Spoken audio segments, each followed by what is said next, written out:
மின்னல் வேக ரயில், மின்சார வேக விமானம்னு சின்ன சின்ன நாடெல்லாம் முன்னேறும் போது மழையில அருந்து விழுந்த கரண்ட் கம்பியை பிடிச்சி 3 குழந்தைங்க செத்து போச்சு.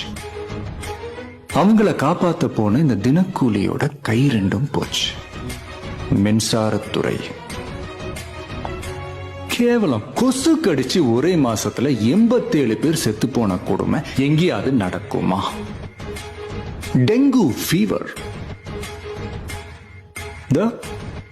இன்னொரு குழந்தை உயிருக்கு போராடிக்கிட்டு இருக்கு.